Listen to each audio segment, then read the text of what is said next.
Nama saya Ridwan Ibadur Rahman, NIM 20716500022, Program Studi Ilmu Komunikasi. Hari ini saya akan membawakan materi dari buku pengantar ilmu hukum karya R. Suroso SH. Jadi di buku pengantar ilmu hukum ini terdiri dari 5 bagian. Sekarang kita masuk ke materi yang pertama, yaitu bagian pertama, pengertian tentang pengantar ilmu hukum. Bab yang pertama, pengertian tentang pengantar ilmu hukum. A. Pengertian dari segi pengantar. Bertitik tolak dari kata pengantar ilmiah, maka pengantar ilmu hukum merupakan basis atau mata pelajaran dasar yang tidak boleh ditinggalkan oleh mereka yang ingin mempelajari masalah dan cabang-cabang ilmu hukum. Yang B. Pengertian dari segi ilmu hukum. A. Cross memberikan definisi bahwa ilmu hukum adalah segala pengetahuan hukum yang mempelajari hukum dalam segala bentuk manifestasinya. Yang B. Ilmu hukum dalam perpustakaan hukum dikenal dengan nama jurisprudence yang berasal dari kata jus. Juris yang artinya hukum atau hak. Yang C. Curzon berpendapat bahwa ilmu hukum adalah suatu ilmu pengetahuan yang mencakup dan membicarakan segala hal yang berhubungan dengan hukum. Yang C. Cabang-cabang ilmu hukum yang termasuk ilmu hukum. Yang A. Ada dari J. Van Apeldoorn berpendapat bahwa ilmu hukum terdiri dari A. Sosiologi hukum, B. Sejarah hukum, C. Perbandingan hukum. Yang kedua, ada J.B.H. Bellefoy membagi ilmu hukum atas A. Dogmatik hukum, B. Perbandingan hukum, C. Sejarah hukum, D. Ajaran hukum umum. D. Pendapat para pakar hukum. A. Dr. Sujono Girjosisworo SH menyatakan bahwa pengantar ilmu hukum itu kerap kali oleh dunia studi hukum dinamakan ensiklopedia hukum, yang merupakan pengantar untuk ilmu pengetahuan hukum. Kita lanjut ke bab kedua, yaitu sejarah singkat pengantar ilmu hukum. Istilah pengantar ilmu hukum tidak tercipta begitu saja, tetapi mempunyai sejarahnya sendiri. Pengantar ilmu hukum berasal dari terjemahan bahasa Belanda, yaitu Inleiding tot de Rechtswetenschap. Istilah ini dipakai di tahun 1920, yaitu dimasukkan dalam Hoger Onderwijswet atau Undang-Undang Perguruan Tinggi di negeri Belanda. Lanjut ke bagian bab 3, yaitu peran dan fungsi pengantar ilmu hukum. Peran dan fungsi pengantar ilmu hukum antara lain: yang pertama, memberikan introduksi atau memperkenalkan segala masalah yang berhubungan dengan hukum. Yang kedua, memperkenalkan ilmu hukum, yaitu pengetahuan yang mempelajari segala seluk-beluk daripada hukum dalam segala bentuk dan manifestasinya. Yang ketiga, mengkualifikasikan mata pelajaran, pendahuluan, pembukukan ke arah ilmu hukum pada tingkat persiapan. Kita masuk ke bagian kedua. Bagian kedua berjudul Hukum sebagai Objek Ilmu Hukum. Yang pertama, bagian A adalah arti hukum dari segi. Yang pertama ada hukum. Kata hukum berasal dari bahasa Arab dan merupakan bentuk tunggal. Kata jamaknya adalah alkas, yang selanjutnya diambil alih dalam bahasa Indonesia menjadi hukum. Yang B ada Recht. Recht berasal dari recturn, yaitu bahasa Latin, yang mempunyai arti bimbingan atau tuntutan atau pemerintah. Yang C ada ius. Kata ius berarti hukum, berasal dari bahasa Latin yaitu lubere yang memiliki arti mengatur atau memerintah. Yang keempat ada lex. Kata lex berasal dari bahasa Latin dan berasal dari kata lecere. Lecere sendiri mempunyai arti mengumpulkan, ialah mengumpulkan orang-orang untuk diberi perintah. Yang ke bagian B ada definisi hukum oleh berbagai pakar. Yang pertama ada dari Profesor Dr. P. Bors. Menurut Bors, hukum ialah keseluruhan peraturan bagi kelakuan atau perbuatan manusia di dalam masyarakat yang pelaksanaannya dapat dipaksakan dan bertujuan mendapatkan tata atau keadilan. Yang kedua ada Profesor Dr. Van Kant. Dalam bukunya yang terkenal yaitu Inleiding tot the Rechtswetenschap, juris dari negeri Belanda ini mendefinisikan hukum sebagai berikut.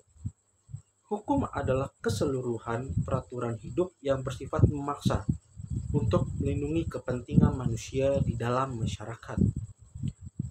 Yang selanjutnya bagian C ada peran dan fungsi hukum.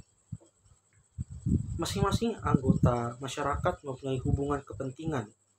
Kepentingan ini berbeda-beda, bahkan yang saling berlawanan atau jarang berlawanan. Untuk mengurangi kericuhan yang timbul, maka hukumlah yang mengatur dan melindungi kepentingan masing-masing. Disinilah hukum mempunyai peran yang penting agar masyarakat dapat hidup aman, tentram, damai, adil, dan makmur. Lalu, keadaan kehidupan masyarakat pada masa kini, sadar atau tidak, manusia sebagai anggota masyarakat selalu melakukan perbuatan hukum dan hubungan hukum. Lalu ada fungsi hukum. Yang pertama, sebagai alat pengatur tata tertib hubungan masyarakat. Yang kedua adalah sebagai sarana untuk mewujudkan keadilan sosial lahir dan batin. Yang ketiga, ada sebagai sarana penggerak pembangunan. Yang keempat, sebagai fungsi kritis. Lanjut ke poin D, yaitu adalah tujuan hukum. Di sini ada pendapat berbagai ahli. Yang pertama ada Dr. Wiljono Projodikoro SH. Dalam bukunya Perbuatan Melanggar Hukum mengemukakan bahwa tujuan hukum adalah mengadakan keselamatan, kebahagiaan, dan tata tertib di dalam masyarakat. Yang kedua ada Profesor Subekti SH. Dalam bukunya yang berjudul Dasar-Dasar Hukum dan Pengadilan, Profesor Subekti SH mengemukakan bahwa hukum itu mengabdi kepada tujuan negara yang intinya ialah mendatangkan kemakmuran dan kebahagiaan rakyatnya. Selanjutnya ada Profesor Mr. Dr. L.J. Apeldoorn. Apeldoorn menyatakan bahwa tujuan hukum adalah mengatur tata tertib dalam masyarakat secara damai dan adil. Lanjut ke poin E, ada sumber-sumber hukum. Arti tentang sumber hukum. Sumber hukum adalah segala sesuatu yang menimbulkan aturan-aturan yang mengikat dan memaksa. Sehingga apabila aturan-aturan itu dilanggar, akan menimbulkan sanksi yang tegas dan nyata bagi pelanggarannya. Di sini ada 4 macam sumber hukum. Yang pertama adalah sumber hukum dalam arti historis, tempat kita dapat menemukan hukumnya dalam sejarah dari segi historis. Selanjutnya ada sumber hukum dalam arti sosiologis, merupakan faktor-faktor yang menentukan isi hukum positif, seperti misalnya agama dan pandangan agama. Selanjutnya ada sumber hukum dalam arti filosofis, kekuatan mengikat dari kaidah hukum bukan semata-mata berdasarkan pada kekuatan yang bersifat memaksa, tetapi karena kebanyakan orang didorong oleh alasan, kesulitan, atau kepercayaan. Yang terakhir ada sumber hukum dalam arti formil.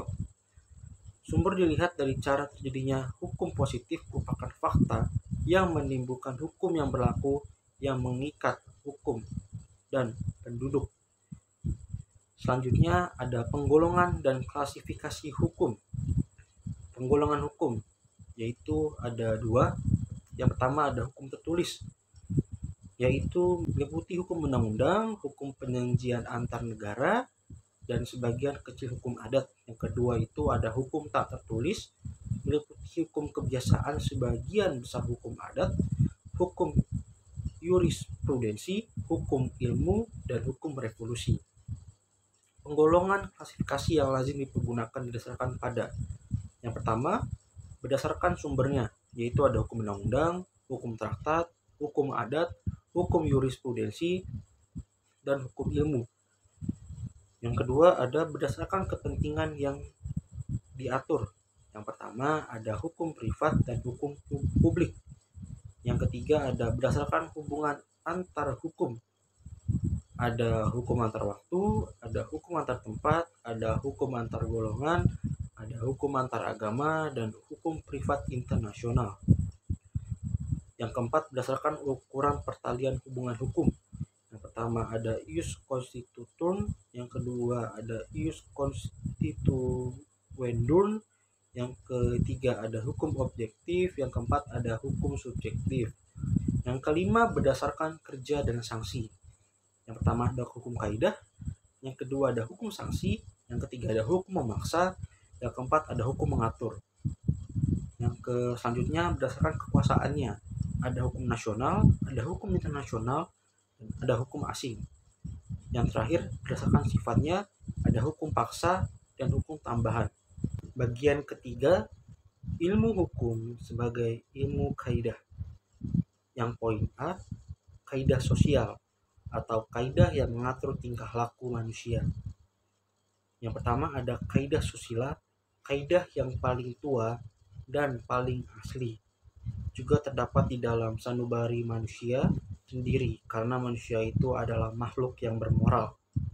Yang kedua ada kaidah kesopanan, ketentuan hidup yang timbul dari pergaulan masyarakat. Yang ketiga ada kaidah agama, norma sosial yang aslinya dari Tuhan, yang isinya larangan, perintah, dan ajaran. Yang keempat ada kaidah hukum, mempunyai sifat memaksa untuk melindungi kepentingan manusia dalam pergaulan hidup di masyarakat. Yang B, penggolongan kaidah. Yang pertama ada tata kaidah dengan aspek pribadi, yaitu kaidah agama dan kaidah kesusilaan. Yang kedua ada tata kaidah dengan aspek kehidupan antar pribadi, yaitu kaidah kesopanan dan kaidah hukum. Yang C, hubungan antar kaidah hukum dengan kaidah lainnya. Hubungan positif, yakni hubungan yang saling memperkuat, dan hubungan negatif, yakni hubungan yang saling melemahkan. Bagian 4, ilmu hukum sebagai ilmu pengertian. Yang pertama ada subjek hukum. Subjek hukum adalah sesuatu yang menurut hukum atau berwenang untuk melakukan perbuatan hukum, atau siapa yang punya hak dan cakap untuk bertindak dalam hukum. Yang kedua ada objek hukum, segala sesuatu yang berguna bagi subjek hukum dan yang dapat menjadi pokok permasalahan dan kepentingan bagi para subjek hukum, oleh karenanya dapat dikuasai oleh subjek hukum. Yang ketiga ada peristiwa hukum, suatu kejadian biasa dalam kehidupan sehari-hari yang akibatnya diatur oleh hukum. Yang keempat ada hubungan hukum, hubungan antara dua atau lebih subjek hukum.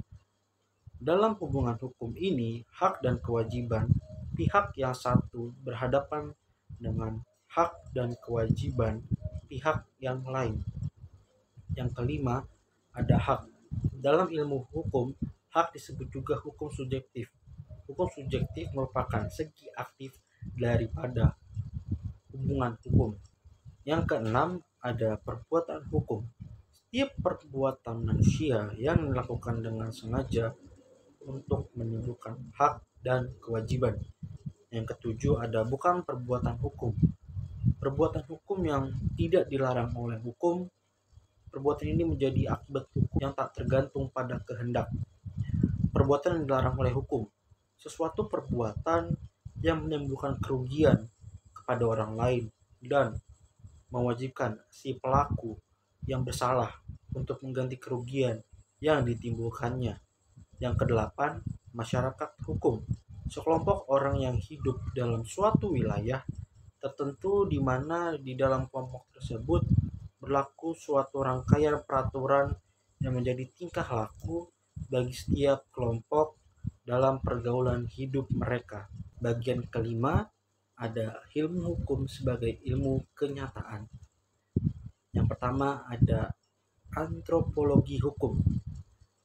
Antropologi hukum sendiri memiliki arti suatu cabang ilmu pengetahuan yang mempelajari pola-pola sengketa dan penyelesaian pada masyarakat-masyarakat sederhana maupun masyarakat yang sedang mengalami proses perkembangan dan pembangunan.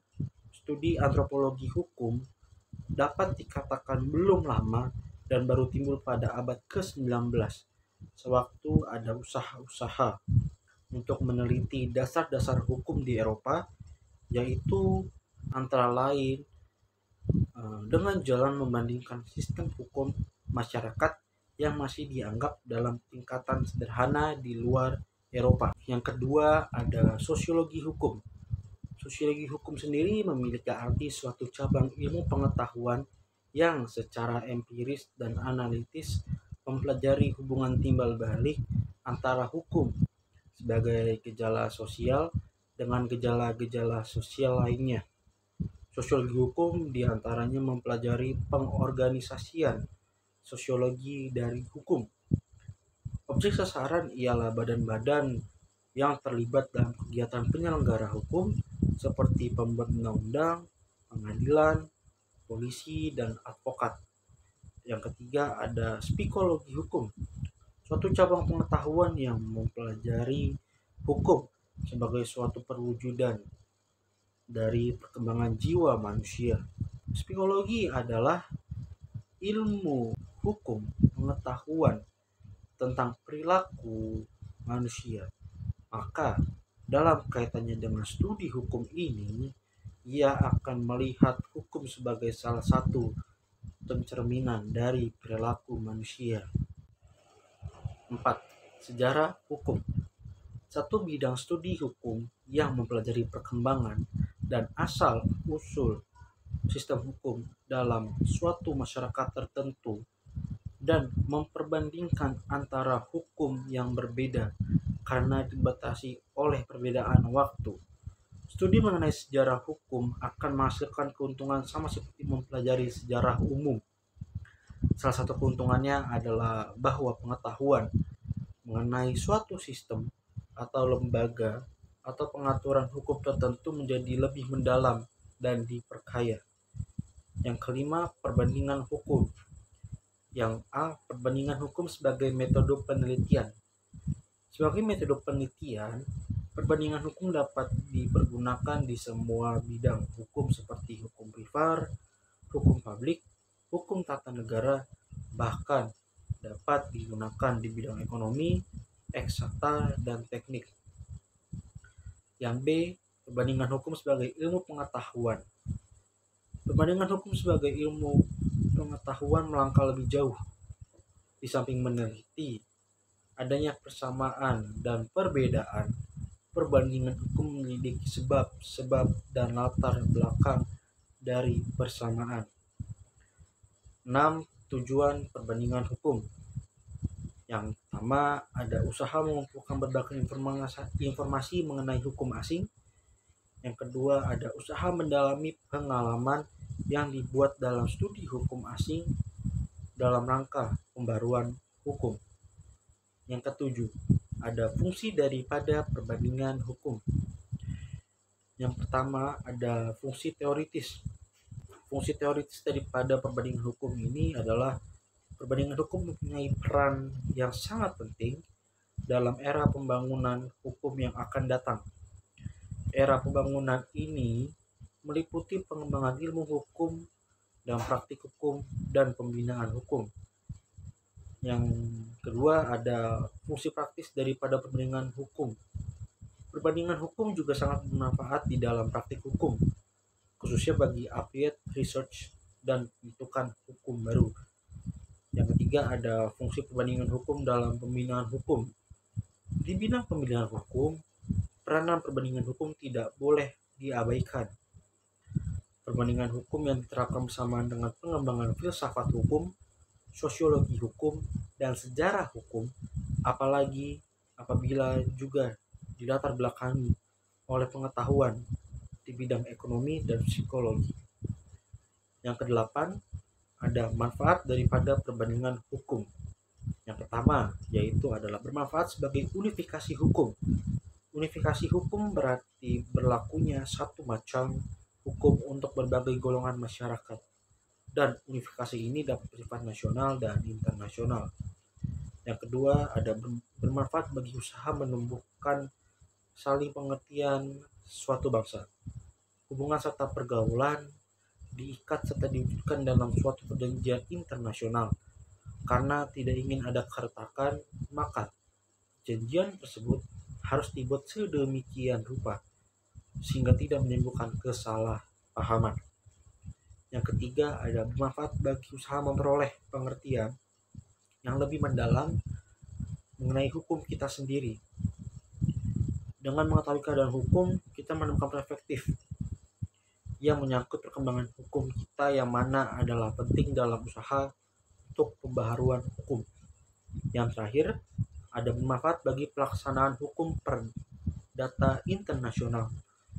Perselisihan yang bersifat hukum perdata internasional adalah suatu perselisihan yang timbul antar warga negara dari suatu negara dengan warga dari lain negara dalam bidang hukum perdata. Sekian vlog ringkasan buku pengantar ilmu hukum karya R. Suroso SH. Jika ada kesalahan kata dalam pengucapan, saya minta maaf. Terima kasih. Tuhan Yesus memberkati.